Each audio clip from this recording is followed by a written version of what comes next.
Buenos días amigos y amigas. En la escuela llega a su programa número 70 y en esta ocasión con una propuesta diferente, tal y como vais a comprobar en los próximos minutos. Pues no tenemos personas en el estudio salvo quien nos habla y el técnico de sonido, y el guión ha sido elaborado precisamente por José, nuestro técnico de sonido. Bienvenidos y bienvenidas seáis a una nueva emisión del programa En la Escuela, cuando son las 11 y un par de minutos y estamos en el día 14 de junio. Y además ahora sí que podemos decir, ha llovido bastante en las últimas semanas, algo pues que casi no nos creíamos, y especialmente en nuestra zona ha sido lluvia que ha sido muy bienvenida. Os habla Ángel Morales Camacho. En el control técnico, José, como todos los miércoles. También la selección musical es por su cuenta y en esta ocasión es el responsable del contenido de esta emisión, fruto de su curiosidad y su investigación sobre la historia, en este caso sobre el antiguo Egipto. Buenos días, José. Buenos días. Sí, la verdad es que a mí el antiguo Egipto me gusta y me llena de curiosidad, y por eso ha sido hacer este guión. Pues muy bien, una muy buena iniciativa. Como no, gracias a Paulino y Antonio por subir los contenidos a las redes sociales, a NTV o a iVox. Y vamos a comenzar escuchando una canción que nos ha seleccionado José. Sí, es una ópera de Karl Orff, un compositor alemán que además creó un método para la enseñanza musical llamado Carmina Burana, que es sinónimo de placer terrenal, de vino, de amor carnal y de goce por la naturaleza.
Bueno, pues José, vamos a comenzar con este programa. Antes de empezar, quería preguntarte por qué es tu curiosidad por el antiguo Egipto en esta ocasión. No sé, desde siempre, desde pequeño, la verdad es que y sobre todo yo creo que me lo he inculcado, no solo a mí, sino a mucha gente, Hollywood, que ha llenado de secretos y de misterios toda esa parte de la historia, pues ha sido, yo creo, precisamente por eso. Pues muy bien, veremos cómo Hollywood tiene verdad y también tiene fantasía sobre Egipto. Como decíamos, vamos a hablar del antiguo Egipto y comentar lo que son más de 4.000 años de historia. Vamos a hablar del legado que nos dejaron, de sus cosas y usos cotidianos, y que no sabemos si fueron inventados por ellos o no. Por ejemplo, en el aspecto de la higiene personal, los egipcios daban mucha importancia, de hecho, era normal el baño diario, los cepillos, el maquillaje, tanto para hombres como para mujeres. También usaban perfumes, pasta para dientes, caramelos para el aliento, desodorante en forma de incienso, así como muchos ungüentos de belleza.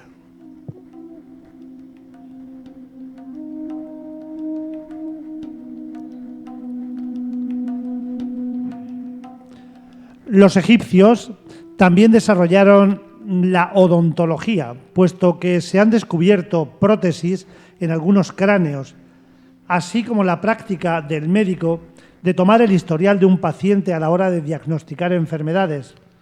Y, curiosamente, la medicina podía ser ejercida tanto por hombres como por mujeres. Con respecto a otra actividad de gran repercusión, como fue la arquitectura, desarrollaron templos como las grandes pirámides, grandes obeliscos y, por supuesto, las técnicas para planificarlos y edificarlos. Aún los ingenieros en la actualidad no entienden cómo los egipcios pudieron mover, erigir y construir la mayoría de sus grandes edificaciones. También en la agricultura aprendieron los métodos de riego de los iscos, mejorando el arado tirado por buey. Decir que los iscos fue un pueblo que controló el Bajo Egipto a mediados del siglo XVII a.C. Se les llamaba gobernantes extranjeros que habían invadido Egipto. También desarrollaron conceptos babilónicos de astronomía, astrología, el calendario y las matemáticas. Un aspecto muy importante es la religión. La religión egipcia tuvo influencia en las religiones posteriores, como la católica y la islámica, especialmente a través de los conceptos de la vida eterna, el juicio después de la muerte y la recompensa o el castigo en la otra vida. De hecho, podemos afirmar que la filosofía egipcia tuvo mucha influencia en la filosofía griega.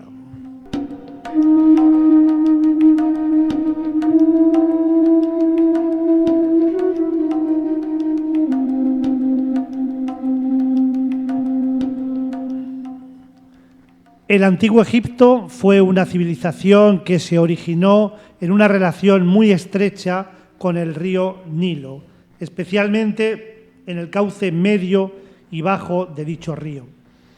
Alcanzó 3 épocas de esplendor faraónico, en concreto los periodos denominados Imperio Antiguo, Imperio Medio e Imperio Nuevo, que, como decíamos al principio, abarcan alrededor de 3500 a.C., que es cuando más o menos se data la historia escrita y que, curiosamente, coincide con el desarrollo de la escritura jeroglífica, que era la típica de los egipcios en aquellos años.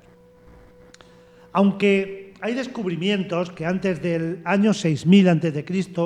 ya estaban asentados en las ricas tierras del Valle del Nilo, donde practicaban una agricultura organizada. Por tanto, tal vez hablar del Antiguo Egipto nos podamos remitir entre el año 8000 y el 6000 a.C., y no, como decíamos, el 4000, como hasta hace poco se creía. Lógicamente, a medida que avanzan las investigaciones, pues se van descubriendo nuevos datos. Decir que el territorio del Antiguo Egipto se extendía desde el delta del Nilo, en el norte, que es la desembocadura del río, hasta la isla Elefantina, al sur, frente a Asnán. Se llama Elefantina porque tiene forma de colmillo de elefante y está en la primera catarata del Nilo, en las épocas de mayor expansión de esta cultura. Decir que en el Antiguo Egipto las personas que allí habitaban tenían complejos y virtudes, pues como puede ser lo que tenemos en la actualidad, los gustos y las costumbres, aunque es cierto que Hollywood ha creado confusión en muchas de las costumbres con respecto a lo que era en la realidad, pero como decía José al principio, pues lógicamente el cine ha dado una información que en muchos casos pues no era todo lo científica que podía, pero bueno, ha contribuido a generar curiosidad sobre esta cultura tan antigua. Por ejemplo, las pirámides fueron construidas por esclavos. Aquí entra el cine de Hollywood y nos dicen que sí, que se ven en algunas películas como esclavos eran las personas que construían las pirámides, pero según el arqueólogo Zahi Hawass, se trata de algo ridículo pensar así. Por ejemplo, lo de los esclavos para las pirámides no es cierto, porque todos eran personas libres. ¿Y por qué? Pues que en los alrededores de las pirámides se han encontrado asentamientos en los que vivían los trabajadores y además estaban enterrados junto a reyes y reinas. Lógicamente, si hubieran sido esclavos, el enterramiento no hubiera sido junto a ellos.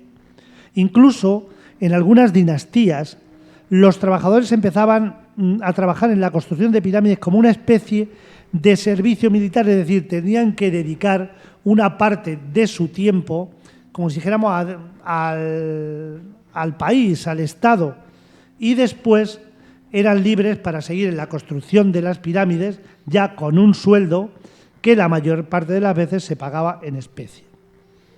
Una de las cosas que más se valoraba era el grano, puesto que con el grano se elaboraba el pan y la cerveza, alimentos básicos en aquella época que eran consumidos como alimentos, así como las frutas y las verduras. Por tanto, el pago en especie está más que justificado en aquellos momentos. Pero también podemos decir que había grupos sociales muy claros, como ha seguido habiendo a lo largo de todas las épocas de la historia. Concretamente en el aspecto económico siempre se puede hablar o se ha hablado de ricos y pobres. Y hay una curiosidad con respecto al tema de ricos y pobres. Y es que en el antiguo Egipto solo los pobres tenían pelo y los ricos aparecían con la cabeza afeitada. Pero, ¿cuál es la razón que nos puede llevar por la que hacían esto? Pues es una explicación bastante sencilla. Ni más ni menos que los piojos. Gran parte de la población tenía estos parásitos en su cabeza, así que la forma más rápida de librarse de ello era raparse la cabeza, tanto hombres como mujeres, y luego las clases acomodadas lo solucionaban con pelucas elaboradas con cabello humano. Así que la conclusión es que los pobres se dejaban el pelo largo, luego se lo cortaban y lo vendían para elaborar las pelucas con las que las personas más adineradas podían lucirlas. Por otro lado, podemos decir que los egipcios eran personas bastante coquetas, que cuidaban mucho su imagen. Por ejemplo, pues en la actualidad nos llegan fotografías o dibujos de que los faraones eran personas delgadas y esbeltas. Sin embargo, se han hallado un gran número de momias que indican que había faraones obesos. Sin embargo, rendían un gran culto a la belleza, cuidaban su higiene y su apariencia personal con extrema coquetería. Tanto podemos hablar de hombres como de mujeres. En las pinturas y en los relieves que nos han dejado no hay lugar para la fealdad, la decadencia, la vejez, los senos caídos o las carnes flácidas. Los cuerpos que podemos contemplar en el arte egipcio son flexibles, firmes y estilizados. Para acentuar su esbeltez, los artistas no dudaban en alterar las proporciones naturales, alargando las piernas, reduciendo los contornos del cuerpo, para conseguir una imagen esbelta. Un ideal estético no muy distinto a lo que se produce en el siglo XXI con los montajes digitales que permiten transformar la imagen de los cuerpos. Ahora vamos a hacer un pequeño descanso con el grupo sevillano Ofunquillo, un grupo que se dice a sí mismo que están embrutecidos. Tengo que madurar. Me decía que no podía continuar con mi vida así, que va a acabar mal. Funky groove, trago de informar, siempre vacilón, psycho sexual. Dije, alright, lo voy a intentar. Dejé la birra y el cristal, ya no hay fallón, sé reformar. Dejé la yerba y hasta el pan y toda la gente me decía de aquí yo tienes que madurar, y yo madurar. Hasta Bebe Bao me decía que yo Andrea tiene que madurar, y yo que madurar. Tengo que madurar, y yo que madurar. Tengo que madurar.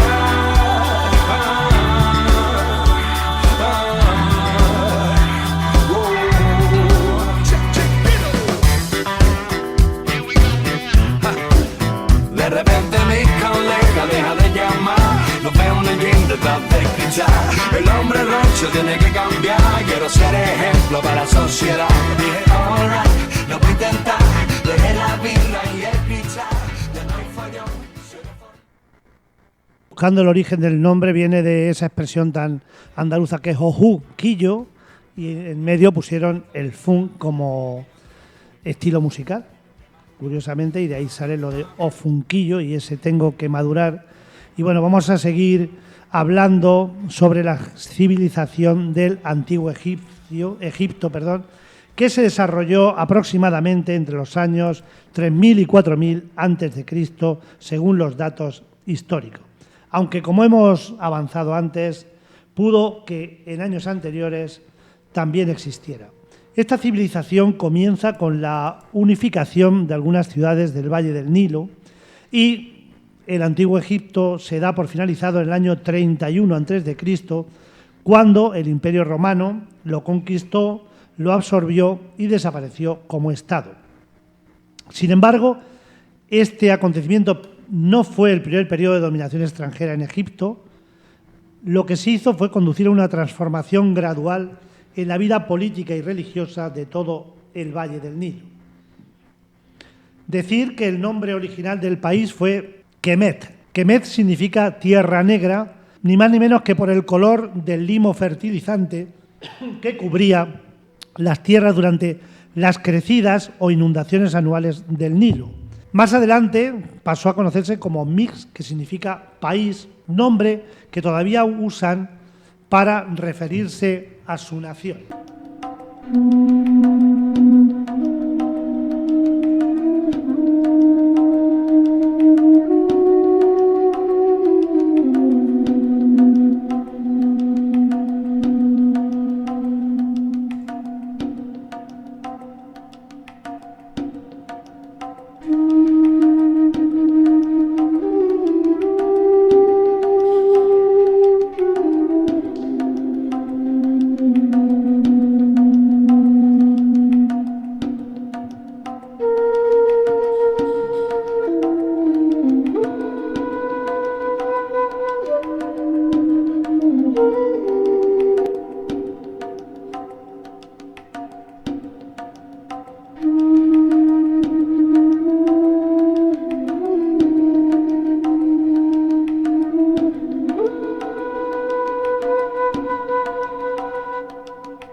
Vamos a ver cómo era la sociedad en esta época de la historia.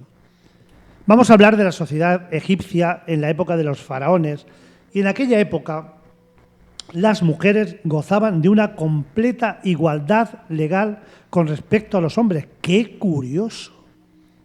Las mujeres podían tener propiedades, no estaban sometidas a la autoridad ni de padres ni de esposos, y su testimonio delante de un tribunal tenía tanto valor como el de un hombre. Y os diréis, pues ni más ni menos que como ocurre hoy en día. Sin embargo, después del antiguo Egipto, esa igualdad sufrió cambios muy drásticos y llegó a situaciones pues tan desiguales como hemos vivido hasta hace muy pocos años. Hablando de la sociedad egipcia, las mujeres, también los hombres por supuesto, podían divorciarse si así lo querían, aunque evidentemente la maternidad no dejaba de ser su función principal, así como la transformación del salario de su esposo, que generalmente se recibía en forma de grano, lo convertían en pan y cerveza, que eran los alimentos básicos en la sociedad egipcia. Y de hecho, las profesiones en el Valle del Nilo no estaban discriminadas por razón de sexo. Esa igualdad entre hombres y mujeres también tenía su reflejo en la sexualidad, una faceta de la vida en la que la mujer normalmente era quien llevaba la iniciativa, eligiendo libremente con quién quería emparejarse o con quién tener relaciones, porque hay que decir que la vida sentimental de los antiguos egipcios no estaba sometida al, entre comillas, yugo del matrimonio. Para formar pareja bastaba con irse a vivir juntos sin necesidad de ceremonia de ninguna clase Y aunque debemos decir que los súbditos de los faraones no eran muy dados a expresar sus encuentros sexuales, sí que dejaron pistas de su modo de cortejar en algunos poemas amatorios que se conservan.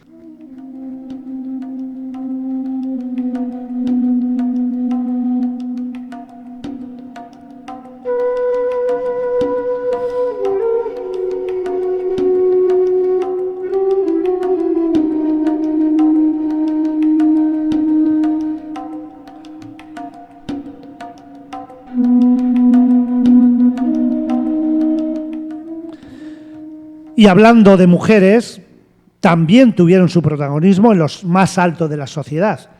Un gran ejemplo fue Nefertiti, sin duda la mujer más famosa, más misteriosa y más bella del antiguo Egipto. De hecho, su nombre significa la hermosa ha llegado. Nefertiti fue la esposa del faraón Akenatón de la dinastía 18 de Egipto, conocida como la Gran Esposa Real. Como datos biográficos, se cree que Nefertiti fue hija de un visir de la corte de Amenhotep III que ofreció a su hija al hijo del faraón, Amenhotep IV, y a la edad de 15 años ya estaba casada con Amenhotep IV, que gobernó entre el año 1353 y 1336 a.C., tras la muerte de su padre, y de esta manera Nefertiti se convirtió también en faraona. Decir que Amenhotep cambió su nombre por Amenofis, tal y como es más conocido. Nefertiti, desde muy temprana edad, era adepta al culto a un dios superior, Atón, y se cree que fue ella quien ejerció la mayor influencia en Amenofis para que abandonara la antigua religión de Egipto, que era una religión politeísta, por tanto, dedicada a varios dioses, y que iniciara sus reformas hacia una religión más monoteísta, es decir, culto a un solo dios, el culto al dios Atón. Tanto fue así que en el 5º año de su reinado, Amenhotep se cambió el nombre por Akenatón y además abolió las prácticas religiosas de Egipto, cerró los templos y declaró a Atón el Dios único y verdadero.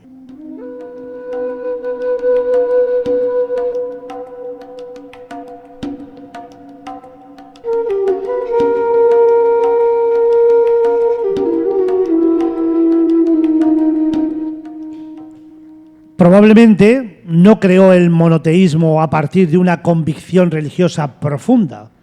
Es más probable que fuera una maniobra política para recortar de esta manera el poder y la riqueza de los sacerdotes. Pero con su pueblo no tuvo ningún tipo de problemas, sino todo lo contrario, ya que el culto a Atón era el más popular en el antiguo Egipto. Por supuesto, instaurar el monoteísmo y proscribir la antigua religión hizo caer todo el poder sobre su trono. Decir que en el matrimonio de Akenatón y Nefertiti tuvieron 6 hijas, pero ningún varón. Esto en las sociedades antiguas complicaba la descendencia. Pero Akenatón, con una de sus llamadas esposas menores, al parecer con una de sus hermanas, tuvo 2 hijos varones, y uno de ellos fue el famoso Tutankamón. Decir que durante el reinado el amor que procesaba Akenatón por Nefertiti fue tal que la hizo corregente, uniendo su sello real al de ella como signo de igualdad. Y hay evidencias que asumió tareas tradicionales del faraón, incluso destruyendo a enemigos de Egipto al mando del ejército. Fue alrededor del año 14 de su reinado. Una de las hijas murió dando a luz a los 13 años de edad y un relieve de la época muestra a la pareja junto al cuerpo de la hija llorándola. Poco después, Nefertiti desaparece del registro histórico y hay muchas teorías sobre su desaparición. Vamos a enunciar algunas de las más famosas teorías. Hay quien dice que por presiones perdió el favor de su esposo, del faraón. Otras llegan a afirmar que al perder a su hija el dolor la llevó al suicidio. También es probable que cambiara su nombre, algo habitual en la época, y que siguiera gobernando hasta que su hijastro Tutankamón fuera mayor de edad. O sencillamente que este Tutankamón, que era su hijastro, decidiera que tenía demasiado poder y estorbaba. El caso es que así Nefertiti desapareció de la historia. Bueno, vamos a dar un descanso a la voz de Ángel, que esto tan largo pues cansa la voz. Bueno, ahora como no podía faltar seguramente la que será canción del verano, Vico, cuyo nombre es Victoria Riva, que se presentó al Festival de Benidorm Fest, quedando tercera para poder representar a España en Eurovisión, pero la dejaron tercera. Así que os dejamos con Una noche entera. Pues ya esta noche pasa algo entre tú y yo. Gotas de Dolce pa' que huela mejor. Y se va calentando el ambiente. Yo te busco entre toda esta gente. Dime, dime, dime dónde está. Tu boquita de fresa, mi mojito de menta. Las cosas bonitas al final se encuentran. Dos trocitos de fruta, si quieren se disfrutan. Te invito a mi fiesta, en mi casa a la 1. Noche ochentera, toda la noche entera. Hay una cola que te da, pero ven con quien quieras. Noche ochentera, toda la noche entera. Cógeme la cartera, que bailamos la lenta. Tú y yo la noche entera. Era, como una noche ochentera. Era, la noche entera. Y bien, ¿qué ocurre con las famosas pirámides de Egipto? Cuando hablamos del Antiguo Egipto no podemos dejar de hablar de las obras más emblemáticas como son las pirámides, construcciones que estaban dedicadas al rito funerario. Para los antiguos egipcios el tema de los muertos era un tema muy, muy importante. Concretamente hablamos de la necrópolis de Giza, situada en la gran meseta del mismo nombre, que ocupa unos 160 kilómetros cuadrados y que en el año 1959 fue declarada Patrimonio de la Humanidad por la UNESCO. En esta meseta, hace unos 4.600 años, se construyeron 3 grandes pirámides que se reciben el nombre de sus respectivos faraones. La pirámide de Jofu o Keops, que era el nombre del faraón, es la de mayor altura, llega a los 139 metros. Y es conocida como la Gran Pirámide. La segunda sería la pirámide de Jafra o Kefren, tal era el nombre del faraón que ordenó su construcción, que mide un poquito menos, 136 metros de altura. Y la tercera es la pirámide de Micerino o Menkaura, que es la de menor altura, solo llega a 65 metros, ni más ni menos. También decir que en esta misma ubicación se construyó la Gran Esfinge de Gizeh, con una altura de 20 metros y una cabeza de unos 5 metros, que al parecer la cara es la del faraón Kefren y un gran cuerpo de león. También se construyeron pirámides de las reinas, pirámides subsidiarias, mastabas o grandes panteones funerarios para nobles y cortesanos y un sinfín de elementos dedicados todos al arte funerario. Todo esto se encuentra en la antigua capital del país, que es Memphis. Por ejemplo, la Gran Pirámide, decimos que no es un cuadrado perfecto, porque en su lado oriental es unos 14 centímetros más largo que el occidental. Y esta Gran Pirámide, la de Keops, se construyó para dar descanso eterno al faraón. Sin embargo, nunca se descubrió una momia en su interior, aunque lógicamente aún quedan muchas cámaras por descubrir, pues se han hecho infinidad de escáneres y hay sitios que parecen inaccesibles sin dañar la estructura. También, por otra parte, podemos afirmar que en Egipto hay 118 pirámides y que todas las cámaras las tienen bajo tierra, excepto la Gran Pirámide, que la tiene en su interior. Como datos curiosos, podemos decir que la Gran Pirámide tiene una temperatura constante, que ronda los 20 grados. La verdad es que es una temperatura ideal para cualquier época del año. Como datos podemos aportar que en la construcción se emplearon 2.300.000 bloques. Estos bloques en su mayoría eran de piedra caliza y su peso iba de los 900 hasta los 30.000 kilos, ni más ni menos para mover aquello. Esta pirámide tiene una anchura de 230 metros en cada una de sus 4 caras y la altura alrededor de los 140 metros. En un principio estaba recubierta de una piedra caliza más blanca que hacía reflejar la luz como si fuera un gran espejo. La Gran Pirámide tiene puertas giratorias.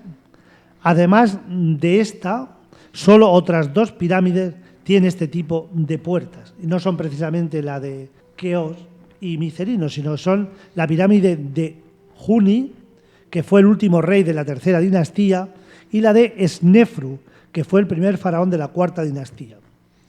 Decir que estas puertas pesan varias toneladas y, sin embargo, la puerta giratoria de Giza es muy fácil de abrir desde su interior y prácticamente casi imposible hacerlo desde fuera. La Gran Pirámide, la única de las 7 maravillas del mundo que aún sigue en pie, con su forma geométrica y su majestuoso tamaño, sigue sorprendiendo a todos, a pesar de que poco a poco se han ido respondiendo algunos de los enigmas que la rodean. Vamos a decir algunos de estos datos. Hoy en día sabemos que su función era funeraria y que en su interior se albergaron los cuerpos de Keops y su séquito, aunque, como dijimos anteriormente, nunca se ha encontrado ninguna momia. De momento, ninguna momia perteneciente a la cuarta dinastía que se desarrolló entre los siglos XXVII y XXVI a.C. Las pirámides de la meseta de Giza son tan antiguas que incluso Cleopatra las consideraba ruinas, puesto que ella nacería 2.500 años después de su construcción y fue la última gobernante femenina del antiguo Egipto tras caer en manos del Imperio Romano. Decir que las 3 grandes pirámides de la meseta de Giza tienen una alineación perfecta, aunque han pasado más de 4.500 años desde su construcción. A los arqueólogos contemporáneos les costó trabajo entender cómo fue que cuadraran estos edificios funerarios con los astros. Cada pico de las 3 pirámides fue instalado justo debajo de las 3 estrellas que constituyen el cinturón de Orión.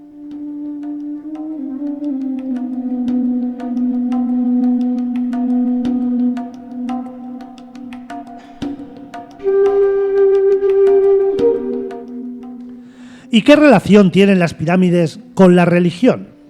Pues bien, a nivel religioso, los egipcios pensaban que este conjunto de astros correspondía a Osiris e Isis, 2 de los dioses más importantes de su panteón sagrado.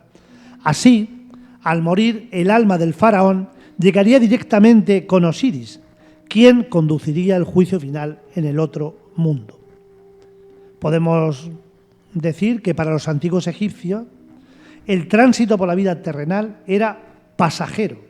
Lo verdaderamente relevante era prepararse para trascender al otro mundo, por lo que gran parte de la vida cotidiana y los ritos religiosos giraban en torno a una cercanía a la muerte y se cimentó una creencia sobre los astros compleja en torno a lo que podría suceder una vez que el alma abandonara el cuerpo humano. Para alinearlas, la mayoría de arqueólogos, ingenieros y eruditos en el tema creen que se trazaron a partir de la sombra que proyecta el Sol durante el equinoccio de otoño sobre la superficie de la Tierra. Hay que decir que los antiguos egipcios nos dejaron pocas pistas, aunque las 3 pirámides tienen errores mínimos de cálculo. Podemos afirmar que la precisión era casi perfecta, tanto que con los adelantos de hoy en día sería muy complicado lograr esa precisión. Ahora una canción de Aitana y Sebastián Yatra, la pareja del momento, que hace poco han confirmado su relación. La canción es Corazón sin vida, una canción que hace un pequeño guiño a la canción de Alejandro Sanz, Corazón partido, y en la cual Alejandro pone su granito de arena. Tú me dejaste pero nunca te dije nada. Me enamoraste pero nunca te dije nada.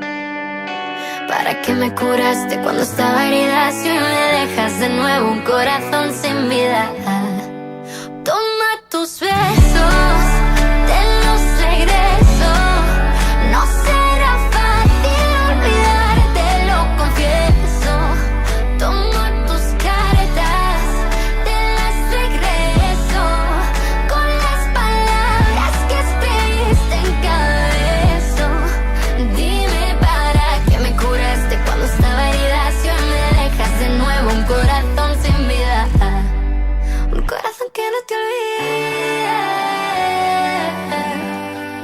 Un corazón que no te olvide.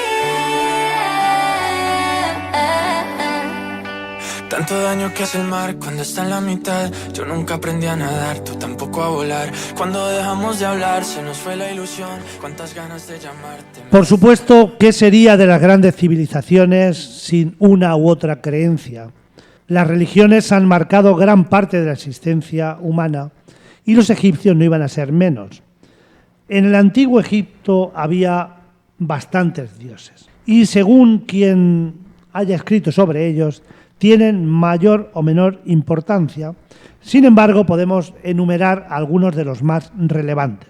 Por ejemplo, Ra era el dios del sol, Amón el dios de la creación, Osiris era el dios de la muerte, Isis era la diosa de la luna, de la magia y de la vida. Horus, que era hijo de Osiris e Isis y que nació a través de Osiris muerto, era el dios protector de los faraones, dios de la caza, del cielo y de la tierra.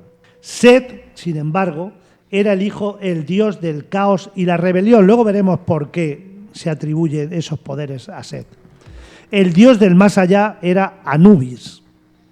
Bastet era una diosa protectora, era la diosa del amor, de la armonía, de la alegría de vivir. Amat, diosa funeraria. Neptis era la guardiana del lecho funerario, era también del amor y era la protectora de las almas. Decir que Neptis era hija de Nut, que era el cielo, y Geb, que era la tierra. La hija de Ra, Maat, diosa de la justicia, de la armonía, del orden cósmico y del equilibrio universal. Amón-Ra fue la fusión del dios de Tebas y el sol. El dios de la sabiduría era Tot. Además de la sabiduría, era el dios de las artes, la escritura, las ciencias, la música y la magia. La esposa de Horus, Ator, era la diosa de la alegría, del amor, la fertilidad, la belleza, la música y la danza. Todos los dioses eran venerados por los egipcios. Por tanto, la cultura egipcia, podemos decir que era una cultura politeísta, excepto, como comentamos anteriormente, en el reinado de Akenatón, que junto con Nefertiti hicieron desaparecer el culto a todos los dioses, dejando solo a dios Atón como único dios. Aunque cuando murieron Akenatón y Nefertiti, los sacerdotes destruyeron todo el culto a Atón y volvieron de nuevo al politeísmo, de nuevo al culto a numerosos dioses. Sobre dioses y diosas, como hemos podido ver anteriormente, escuchar anteriormente, hay muchas leyendas y en todas a las deidades se les iguala a los humanos, reflejando faltas, virtudes, envidias o complejos, poniendo a la altura de los faraones que estaban considerados iguales a los dioses. Y una de las leyendas más conocidas del antiguo Egipto es precisamente el asesinato de uno de sus dioses, Osiris. La leyenda nos explica que Osiris era el gobernador de todo Egipto, siendo hijo mayor de Nut y Geb. Tenía un hermano Set que le tenía odio y rencor, porque creía que Osiris había tenido relaciones con su pareja, Nepti, y entonces decidió acabar con su vida. Un día, en una fiesta, Set trajo un precioso ataúd, el cual fue admirado por todas las personas asistentes, precisamente por el culto que los egipcios tenían a la vida después de la muerte.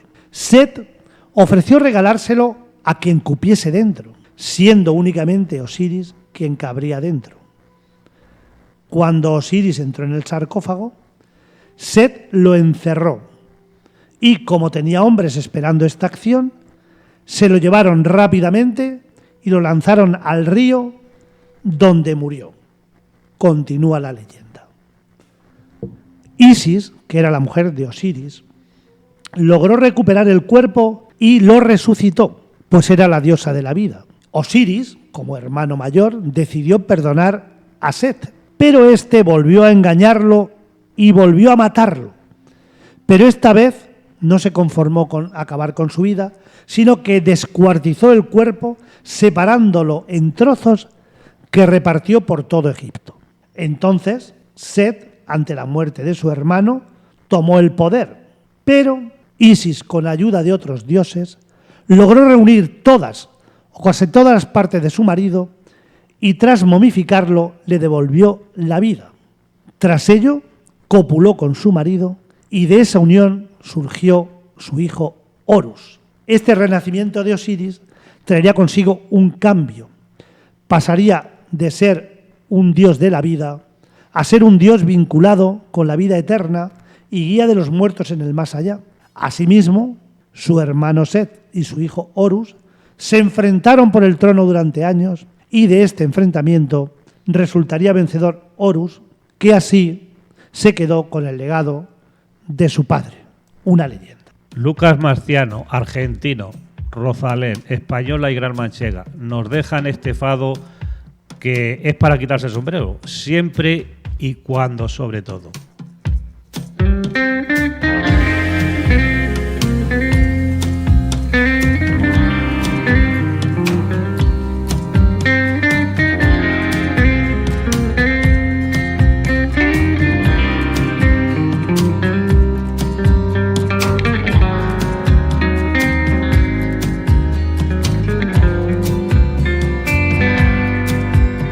Ya ves, nada es como parece. Por lo visto hasta el amor ya viaja en otra cantera. Pa' sufrir mejor reír y reírse de veras, que vivir acostumbrado es morir de otra manera. Y por hoy ya no quiero recordarlo, que a veces es mejor olvidarse las etapas de alegría y de tristeza. Nada dura para siempre, pero vuelve a suceder de repente. Porque prefiero sonreír, porque prefiero elegir, porque prefiero morir vivo que vivir estando muerto, porque prefiero respirar aunque sufro como un loco. El amor está presente. Y por supuesto, gracias José por este precioso fado que, como dices, es para quitarse el sombrero. Pero no podemos hablar de los antiguos egipcios sin pensar en las momias. Estas momias que el séptimo arte nos mostraba que volvían a la vida en muchas ocasiones para aterrorizarnos. Sin embargo, volvamos a la realidad. El mayor deseo de todos los egipcios era existir eternamente después de la muerte. Y por eso trataban de mantener el cuerpo, después de muertos, en el mejor estado posible. Es por ello que momificaban a los muertos. Incluso se han encontrado miles de animales momificados en sarcófagos adornados con figuras de animales. Usaban técnicas muy sencillas, pero efectivas. De hecho, se ve en la conservación hoy en día en las momias que vemos expuestas en los museos y las técnicas que usaban, puesto que todas las partes blandas del interior del cuerpo, intestinos, estómago, pulmones e hígado, los extraían y eran embalsamados por separado y se colocaban en recipientes especiales llamados frascos canopos. Dejaban dentro del cuerpo, eso sí, los riñones y el corazón. El corazón, para los egipcios, era el órgano más importante del cuerpo. Sin él no se podía renacer y tendrían la muerte definitiva, curiosamente. Sin embargo, el cerebro no tenía tanta importancia para ellos. El cerebro lo extraían por la nariz con un instrumento llamado trépano, perforaban el esfenoides, un hueso en forma de mariposa que está entre la cavidad nasal y el cerebro, y con una especie de garfio removían hasta hacerlo casi líquido y era extraído por la nariz. Después de esto se lavaba bien el cuerpo y lo sumergían en natrón, que era una especie de sal que usaban para curar la carne. De esta manera, el cuerpo perdía el agua y se paraba el proceso de putrefacción. Se secaba bien y se rellenaba la cavidad torácica con mirra. Luego se envolvía con vendas impregnadas en resinas, entre las que se colocaban amuletos. Todo este proceso podía durar desde varios meses hasta un año. Posteriormente se celebraba el ritual denominado Web-Ra. Este ritual implicaba la animación simbólica del fallecido, mediante la magia de la apertura de la boca y los ojos. ¿Con qué finalidad se abrían la boca y los ojos? Para que en el camino al más allá pudieran respirar, comer, ver y hablar. Después el cuerpo se introducía en un sarcófago de junco, madera, terracota o piedra, en función de la importancia del fallecido, y ya estaba listo para el viaje, puesto que, como hemos afirmado, consideraban la muerte como una interrupción temporal hacia la vida eterna. Vamos a escuchar a un grupo murciano de música indie rock que disolvieron el grupo en octubre del pasado año, dejándonos grandes canciones. Nos referimos al grupo Second, con su canción Mira a la gente.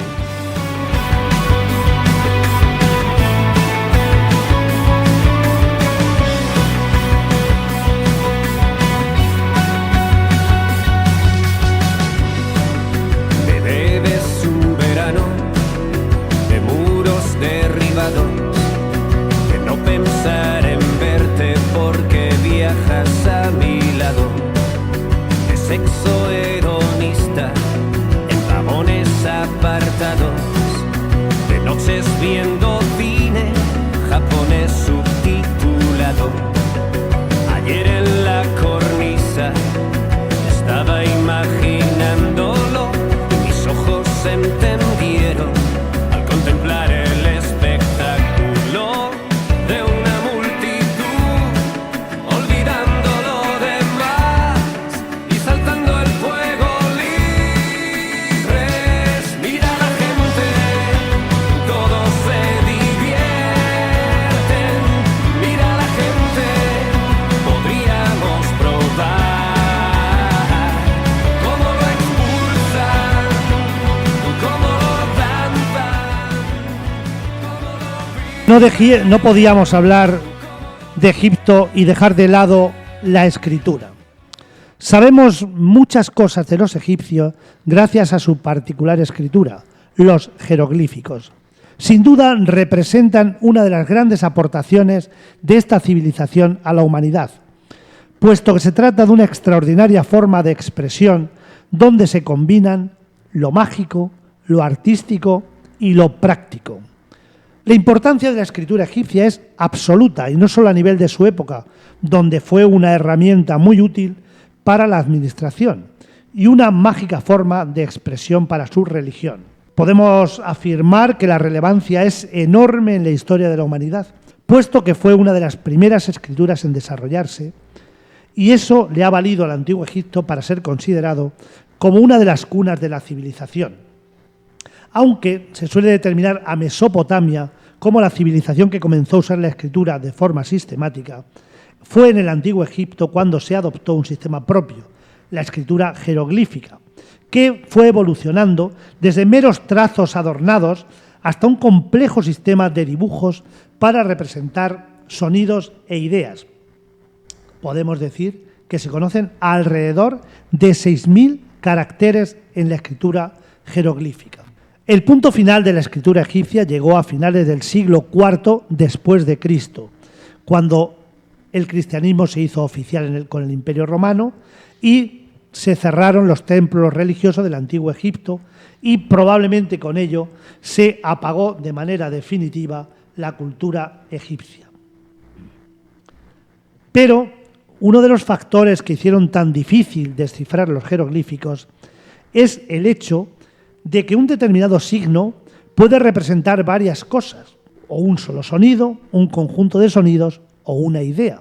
Y también el sentido de la escritura es complicado, pues puede ir de izquierda a derecha o de derecha a izquierda, puede ir de arriba a abajo o de abajo a arriba, incluso cada renglón de una manera diferente, igual que se desplaza una serpiente. Se puede decir que hasta el siglo XVII, los jeroglíficos eran un enigma, hasta que por casualidad se encontró una pieza que sería clave para descifrarlos, la piedra Rosetta. A mediados de julio de 1799, un destacamento militar francés se puso a desenterrar una antigua fortaleza egipcia en la costa norte de Egipto. Y uno de los soldados descubrió un bloque de piedra granítica de unos 760 kilos. Una de las caras del bloque estaba pulimentada y tenía una antigua inscripción egipcia con 3 tipos de escritura. En su parte superior tenía 14 líneas formadas por jeroglíficos. En su parte central, 32 líneas escritas en demótico, que es la última fase de la escritura egipcia. Y en su parte inferior tenía 54 líneas escritas en griego antiguo. Durante años se estudió a conciencia, pero los resultados no fueron tan claros. No fue hasta 1822 cuando un francés, Jean-François Champollion, la pudo al fin descifrar al comprobar que los 3 epígrafes eran versiones de un mismo texto. Y al final la piedra Rosetta terminó, además de descifrar la escritura jeroglífica, donde la mayoría de los tesoros del antiguo Egipto, en el Museo Británico de Londres. Bueno, ahora os dejamos con la música del Príncipe de Egipto, película de animación de 1998, basada en el éxodo de Moisés. Estuvo nominada a los Oscar por su banda sonora y se llevó uno a la mejor canción original.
El antiguo Egipto ha fascinado desde que se limpiaron las arenas de la gran esfinge de la meseta de Giza y durante años ha sido la obsesión para arqueólogos e historiadores.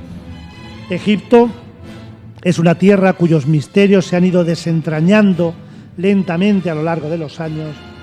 Como dijo un famoso arqueólogo, apenas se ha descubierto un 25% del legado del antiguo Egipto.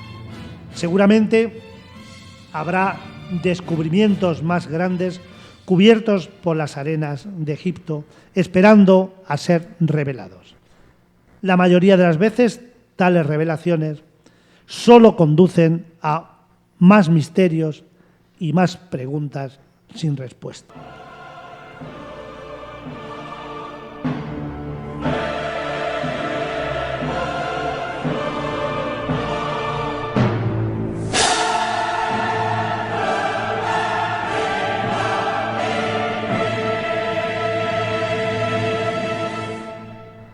Y con los acordes de Carmina Burana llegamos al final de este programa. Ha sido un auténtico placer compartir estos minutos hablando de cultura, hablando de historia, hablando de curiosidades sobre Egipto y escuchando buena música. Gracias, José, por aportarnos estos datos tan interesantes. No, gracias a ti por decirlo con tanta exactitud como lo que yo quería escribir y por lo menos quisiera que a la gente le haya abierto un poquito la curiosidad sobre este tema, que es bastante bonito. Pues muy bien, gracias además de todo eso por estar ahí pendiente del sonido en todo momento. También, Antonio y Paulino, gracias por vuestra dedicación a las redes. A quienes os escuchéis, no olvidéis sugerir temas, preguntas relacionadas con cultura y educación, llamando al 641-129-829. El próximo programa será el 21 de junio y charlaremos sobre las segundas jornadas moriscas que organiza la microcooperativa Ocio Activo y que se celebrarán en nuestro pueblo los días 23 y 24 de junio, viernes y sábado. Con motivo de esas jornadas, el programa del miércoles lo dedicaremos a tal evento. Y recordad que si queremos una sociedad mejor, queremos una convivencia mejor entre todas las personas, debemos evitar circunstancias que perjudiquen a la convivencia, que perjudiquen a las personas. Por tanto, la mejor arma contra la barbarie es la cultura y la educación. Saludos, salud, paz y abrazos para todos y para todas de parte de Ángel Morales Camacho. Buenos días.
Con su antichi, un era su